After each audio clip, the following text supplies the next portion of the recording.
어려운 일 당할 때 나의 믿음 적으나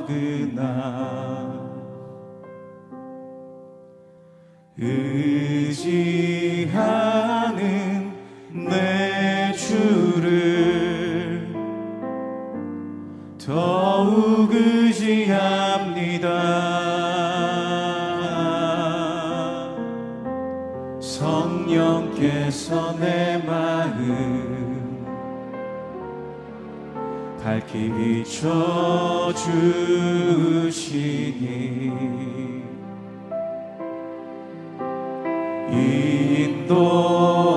인도하심 따라서 주만 의지합니다. 세월이 지나갈수록 의지할 것은 예수뿐일세.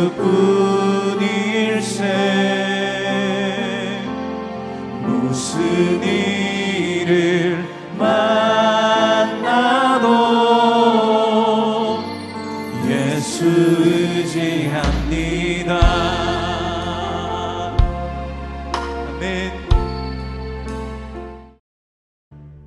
세일산에 있는 에돔 족속의 조상 에서의 족보는 이러하고 그 자손의 이름은 이러하니라. 에서의 아내 아다의 아들은 엘리바스요, 에서의 아내 바스맛의 아들은 르우엘이며, 엘리바스의 아들들은 대만과 오말과 스보와 가담과 그나스요. 에서의 아들 엘리바스의 첩 딥나는 아말렉을 엘리바스에게 낳았으니 이들은 에서의 아내 아다의 자손이며, 르우엘의 아들들은 나핫과 세라와 삼마와 미사니 이들은 에서의 아내 바스맛의 자손이며, 시브온의 손녀 아나의 딸 에서의 아내 오홀리바마의 아들들은 이러하니 그가 여우스와 얄람과 고라를 에서에게 낳았더라. 에서 자손 중 족장은 이러하니라. 에서의 장자 엘리바스의 자손으로는 대만 족장, 오말 족장, 스보 족장, 그나스 족장과 고라 족장, 가담 족장, 아말렉 족장이니 이들은 에돔 땅에 있는 엘리바스의 족장들이요 이들은 아다의 자손이며, 에서의 아들 르우엘의 자손으로는 나핫 족장, 세라 족장, 삼마 족장, 미사 족장이니 이들은 에돔 땅에 있는 르우엘의 족장들이요 이들은 에서의 아내 바스맛의 자손이며, 에서의 아내인 오홀리바마의 아들들은 여우스 족장, 얄람 족장, 고라 족장이니 이들은 아나의 딸이요 에서의 아내인 오홀리바마로 말미암아 나온 족장들이라. 에서 곧 에돔의 자손으로서 족장된 자들이 이러하였더라. 그 땅의 주민 호리 족속 세일의 자손은 로단과 소발과 시브온과 아나와 디손과 에셀과 디산이니 이들은 에돔 땅에 있는 세일의 자손 중 호리 족속의 족장들이요 로단의 자녀는 호리와 헤맘과 로단의 누이 딥나요, 소발의 자녀는 알완과 마나핫과 에발과 스보와 오남이요, 시브온의 자녀는 아야와 아나며 이 아나는 그 아버지 시브온의 나귀를 칠 때 광야에서 온천을 발견하였고, 아나의 자녀는 디손과 오홀리바마니 오홀리바마는 아나의 딸이며, 디손의 자녀는 햄단과 에스반과 이드란과 그란이요 에셀의 자녀는 빌한과 사완과 아간이요 디산의 자녀는 우스와 아란이니 호리 족속의 족장들은 곧 로단 족장, 소발 족장, 시브온 족장, 아나 족장, 디손 족장, 에셀 족장, 디산 족장이라. 이들은 그들의 족속들에 따라 세일 땅에 있는 호리 족속의 족장들이었더라. 이스라엘 자손을 다스리는 왕이 있기 전에 에돔 땅을 다스리던 왕들은 이러하니라. 브올의 아들 벨라가 에돔의 왕이 되었으니 그 도성의 이름은 딘하바며, 벨라가 죽고 보스라 사람 세라의 아들 요밥이 그를 대신하여 왕이 되었고, 요밥이 죽고 대만 족속의 땅의 후삼이 그를 대신하여 왕이 되었고, 후삼이 죽고 브닷의 아들 곧 모압들에서 미디안 족속을 친 하닷이 그를 대신하여 왕이 되었으니 그 도성 이름은 아윗이며, 하닷이 죽고 마스레가의 삼라가 그를 대신하여 왕이 되었고, 삼라가 죽고 유브라데 강변 르호봇의 사울이 그를 대신하여 왕이 되었고, 사울이 죽고 악볼의 아들 바알 하난이 그를 대신하여 왕이 되었고, 악볼의 아들 바알 하난이 죽고 하달이 그를 대신하여 왕이 되었으니 그 도성 이름은 바우며 그의 아내의 이름은 무헤다벨이니 마드렛의 딸이요 메사합의 손녀더라. 에서에게서 나온 족장들의 이름은 그 종족과 거처와 이름을 따라 나누면 이러하니 딥나 족장, 알와 족장, 여대 족장, 오홀리바마 족장, 엘라 족장, 비논 족장, 그나스 족장, 대만 족장, 밉살 족장, 막디엘 족장, 이람 족장이라. 이들은 그 구역과 거처를 따른 에돔 족장들이며 에돔 족속의 조상은 에서더라.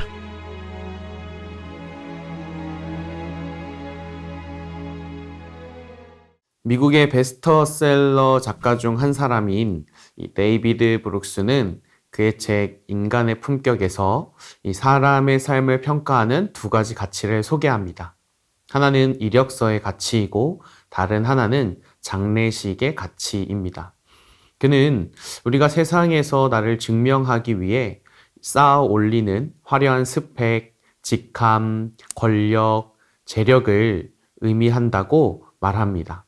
한마디로 세상에서 얼마나 성공했느냐를 묻는 질문이 이력서의 가치라고 말하는 것이죠. 반면에 장례식의 가치는 다르다고 말합니다. 이것은 내가 세상을 떠날 때 사람들이 나의 죽음 앞에서 나를 어떤 사람으로 추억할 것인가에 대한 가치라는 것입니다. 즉, 내가 누구를 깊이 사랑했는지, 어떤 희생을 감수했는지, 그리고 끝까지 지켜낸 신실한 약속은 무엇이었는지를 묻는 내면의 덕목이라는 것이죠. 브룩스는 오늘날의 세상을 향해 이렇게 경고합니다. 현대사회는 온통 이력서 가치에만 미쳐 있다. 사람들은 화려한 이력서를 채우는 데는 성공할지 모르지만 정작 그 이력서를 쥐고 있는 영혼은 철저하게 파괴되어 가고 있다.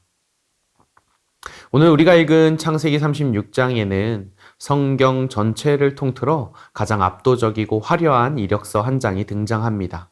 바로 세상에 눈부신 성공을 거둔 에서의 족보이죠. 이 족보를 자세히 들여다보면 입이 떡 벌어집니다. 세상의 눈으로 볼 때 이보다 더 완벽한 이력서 가치의 성공은 없을 것이기 때문이죠. 그런데 여러분, 성경은 왜 이토록 화려한 에서의 이력서를 이 상처투성인 야곱의 이야기 한가운데에 기록한 것일까요? 오늘 이 화려한 족보 속에 감추어진 번영의 실체와 세상의 힘을 뒤집는 놀라운 은혜의 비밀을 함께 나누기 원합니다. 창세기는 이것이 누구의 족보, 즉 누구의 계보냐라는 방식으로 하나님의 역사와 인간의 역사를 함께 보여주고 있습니다. 에서의 계보도 그중 하나이며 이를 통해 성경은 언약의 계보 바깥에 있는 역사도 하나님의 주권 아래 있음을 드러내고 있음을 보여주는데요. 오늘 9절의 말씀에서 확인할 수 있습니다.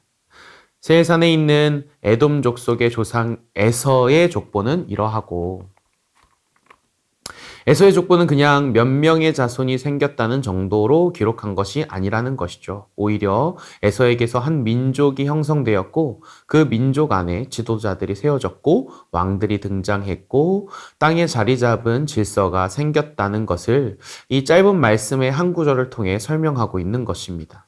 결국 이 에서는 역사 속에 사라진 인물이 아니라 한 가문의 조상이었고 한 민족의 시작점이었다는 것입니다. 사실 우리의 인식 속에 에서는 때때로 부정적으로 익힐 때가 많습니다. 왜냐하면 에서는 야곱의 형이자 팥죽에 마음이 끌려서 장자권을 팔았던 자였기도 했고 이방 여인과 결혼하였으며 훗날 그의 후손이었던 에돔은 심판을 면치 못함을 우리가 너무나 잘 알고 있기 때문이죠.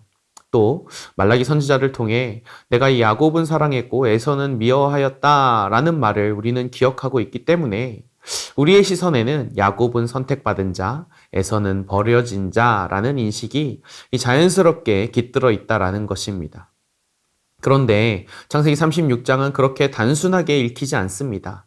에서의 삶에는 분명한 번영과 확장이 있었습니다. 그의 후손들은 실제 역사 속에서 강력한 집단을 이루었습니다. 특별히 24절에 보니까 그 민족 가운데에 온천을 발견했다라고도 이야기합니다. 24절입니다. 시브온의 자녀는 아야와 아나이며 이 아나는 그 아버지 시브온의 나귀를 칠 때에 광야에서 온천을 발견하였고, 그러니까 에서의 족보의 내용만 보아도 그는 대단히 성공한 사람이었으며 많은 업적을 이루어낸 사람이었으며 세상적으로 참 잘 살아왔던 인생이었다라는 것을 확인할 수 있는 것이죠.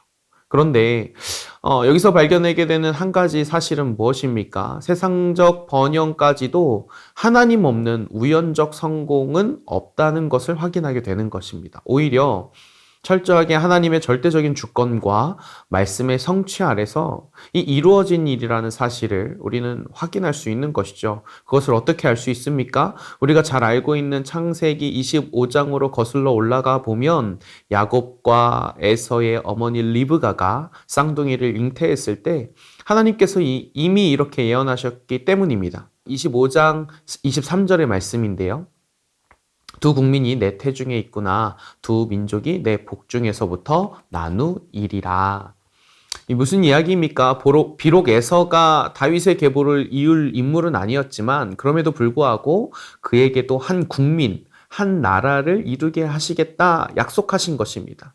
심지어 훗날 신명기 2장 5절을 보면 이스라엘 백성들에게 에돔과 다투지 말라고 하시며 내가 세일산을 에서에게 기업으로 주었음이라 라고 친히 말씀하고 있습니다. 그러므로 에서의 족보는 이 하나님 없이도 잘 될 수 있다라는 증거가 아니라 오히려 하나님의 주권 아래에서 이 언약 밖의 번영은 가능하다는 사실을 보여주는 것이죠.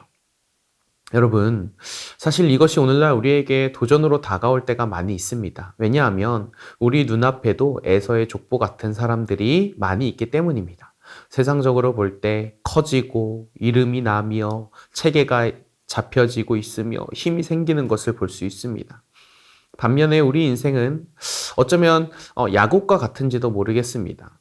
그럴 때 우리에게 이런 질문이 생기는 거죠. 나는 왜 이렇게 야곱처럼 뒤엉킨 인생을 살아가고 있는가? 내 주변의 사람들은 저렇게 번성하고 번영하는데 과연 하나님 없이도 이 구원의 언약 밖에서도 이토록 압도적으로 성공할 수 있단 말인가? 라는 질문들이 든다는 것이죠. 그리고 더 나아가서 이 세상에서 잘 나가는 에서의 족보 앞에서 야곱 같은 인생을 살아가는 우리는 도대체 무엇을 붙들어야 되는가라는 질문으로 나아가게 되더라는 것입니다. 그런데 이 질문에 답하기 위해서 우리는 이 에서의 번영이 가진 치명적인 본질을 들여다보아야 합니다. 에서는 화려한 왕관을 썼습니다. 강한 군사력도 가졌습니다. 그러나 언약 밖에서의 번영은 결코 안전한 소망이 될 수 없다는 것입니다. 하나님 없는 힘은 결국 자기 보존과 자기 과시를 위해 타인을 해치는 방향으로 기울을 수 있다는 것이죠. 그것을 어떻게 알 수 있습니까? 우리가 잘 알고 있듯이 이 훗날 에돔은 이스라엘의 형제 국가였음에도 불구하고 그 막강한 힘을 형제를 지키는 데 쓰지 않고 있음을 확인할 수 있습니다. 오바댜서 1장 10절에서 에돔을 향하여 이렇게 고발합니다. 내가 내 형제 야곱에게 행한 포악으로 말미암아 부끄러움을 당하고 영원히 멸절되리라. 언약 밖에서의 번영의 실체가 바로 이것이죠. 세상의 이력서, 스펙, 권력의 확장은 본질적으로 이 누군가를 딛고 일어서야만 얻을 수 있다는 이 피 묻은 왕관이라는 것입니다. 언약이 없기에 타인을 지배하려 하고 형제를 짓밟아서라도 내 이름을 높여야만 하는 이 불안감을 잠식시킬 수 없는 것이 바로 이 세상이 말하는 번영의 실체라는 것이죠. 오늘 성경은 그 세상적 번영의 실체를 낱낱이 선포하며 우리에게 또다시 한번 주지시키고 있는 것입니다. 번영은 결코 언약을 대신할 수 없다는 것이죠. 반면에 야곱의 삶은 에서처럼 변형하지 못했습니다. 속이고 도망다녔으며 치열하게 경쟁하다가 이 다리를 절게 된 이 상처투성이한 인생이었습니다. 하지만 야곱에게는 에서에게 없는 단 한 가지가 있었죠. 그것은 무엇입니까? 하나님의 언약이었다는 것입니다. 여러분, 이 차이는 결코 작지 않습니다. 왜냐하면 이것은 단지 누가 더 잘 살았는가의 문제가 아니기 때문입니다. 누가 하나님의 약속 안에 서 있는가의 문제이기 때문이죠. 에서는 많은 것을 가졌습니다. 그러나 언약을 대신하여 가질 수 있는 것은 아니었습니다. 에서는 왕들을 가졌습니다. 그러나 하나님의 구원을 이 땅에 가져올 약속의 계보는 그에게 주어지지 않았습니다.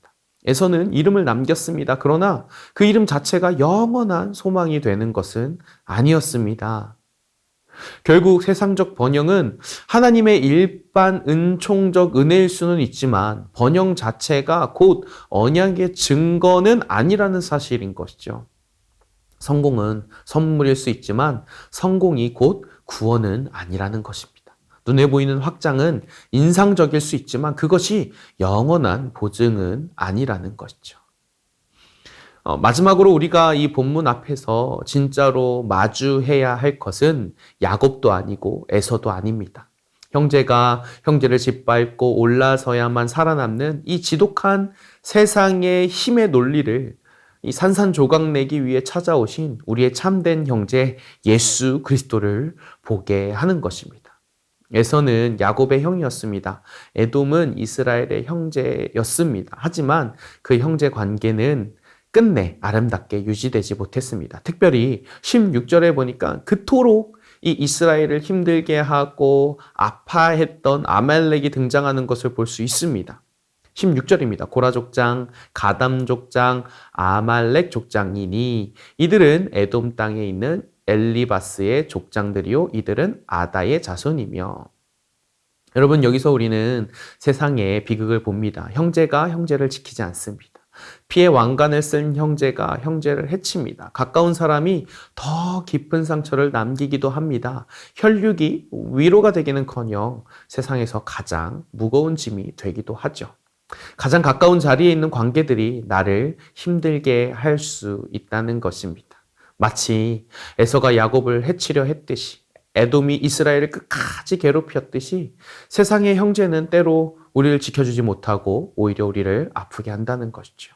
여러분, 우리는 왜 그렇게 되었습니까? 우리는 죄로 인하여 하나님과 멀어졌고 그 죄로 인하여 서로에게 상처 주는 자들이 되어졌기 때문입니다. 그런데 우리에게 성경은 전혀 다른 형제를 보여줍니다. 우리의 참된 형제 되신 예수 그리스도를 보게 하는 것이죠. 우리를 위해 이 땅에 오신 그분은 형제를 해치는 형이 아니라 형제를 살리기 위하여 자신이 해침 당하신 참된 형, 참된 형제가 되어졌다는 것입니다. 형제가 형제를 짓밟고 올라서야 살아남는 이 지독한 세상의 힘의 논리를 산산조각 내기 위하여 찾아오신 우리의 참된 예수 그리스도이자 형제 되신 그분을 우리는 바라볼 수밖에 없는 것입니다. 여러분, 세상은 더 높은 곳으로 올라가서 자기 이름을 족보에 새기려고 혈안이 되어 있을 때 예수 그리스도는 가장 낮고 낮은 비참한 그 십자가의 자리로 내려오셨습니다. 그리고 피 묻은 가시면류관을 쓰셨습니다. 우리가 져야 할 죄의 형벌과 영적 파산을 온몸으로 대신 짊어지시고 기꺼이 짓밟히심으로 말미암아 우리를 영원한 하나님의 가족으로 탄생시키신 것이죠. 그러므로 성도의 위로는 세상의 형제들의 반응에 달려있지 않습니다. 성도의 위로는 참된 형제이신 예수 그리스도께 달려 있습니다. 비록 세상은 여전히 에돔처럼 강해 보일 수 있지만 우리 앞에 에서의 족보처럼 화려한 이름들을 줄지어 세울 수 있겠지만 우리는 예수 그리스도를 바라보며 우리의 참된 형제이신 예수 그리스도가 우리의 소망이라는 사실을 오늘 말씀을 통하여 또 한 번 발견하게 되는 것이죠. 사랑하는 여러분, 오늘 예수 그리스도는 우리의 형제입니다. 그분은 우리의 형제이시기에 우리는 끝끝내 무너지지 않을 수 있습니다. 그분이 우리의 형제이시기에 우리는 세상의 성공 앞에서도 당당할 수 있습니다. 오늘 이 새벽 주님 앞에 무릎 꿇고 기도했지만 어쩌면 또 세상으로 나아가서 여전히 에서처럼 승수하는 사람, 승승장구하는 사람들을 마주할 때에, 그때에 사랑하는 성도 여러분, 하나님이 나를 잊으셨나? 내 인생은 왜 이럴 수밖에 없는 것인가? 그런 지독한 영적 고립감과 패배감에 빠지지 않게 되시기를 간절히 소망합니다. 오히려 우리의 참된 형제 되신 예수 그리스도를 바라봄으로 말미암아 오늘 이 자리가 이 야곱이 야복강에서 환도뼈가 부러지는 끔찍한 고통 속에서도 결국 이스라엘이라는 새 이름을 얻어냈듯이 오늘 내가 흘리는 눈물과 좌절은 참된 형제이신 예수 그리스도를 바라보게 하는 은혜의 현장이다 라는 것을 기억하며 오늘도 그 은혜의 현장 가운데에서 담대히 그리고 또 당당히 살아가게 되시는 사랑하는 우리 성도님들 되시기를 주님의 이름으로 축원합니다. 우리 기도 제목 읽고 함께 기도하겠습니다. 주님, 에서의 화려한 이력서 가치가 아니라 예수 그리스도 안에 있는 영원한 언약을 붙들게 하옵소서. 아멘. 주님, 비교와 경쟁으로 형제를 질밟는 마음을 버리고 예수님처럼 낮아져 생명을 살리는 삶을 살게 하옵소서. 아멘. 주님, 초라함과 실패감 속에서도 참된 형제이신 예수 그리스도를 바라보며 하나님의 자녀답게 담대히 살아가게 하옵소서. 아멘.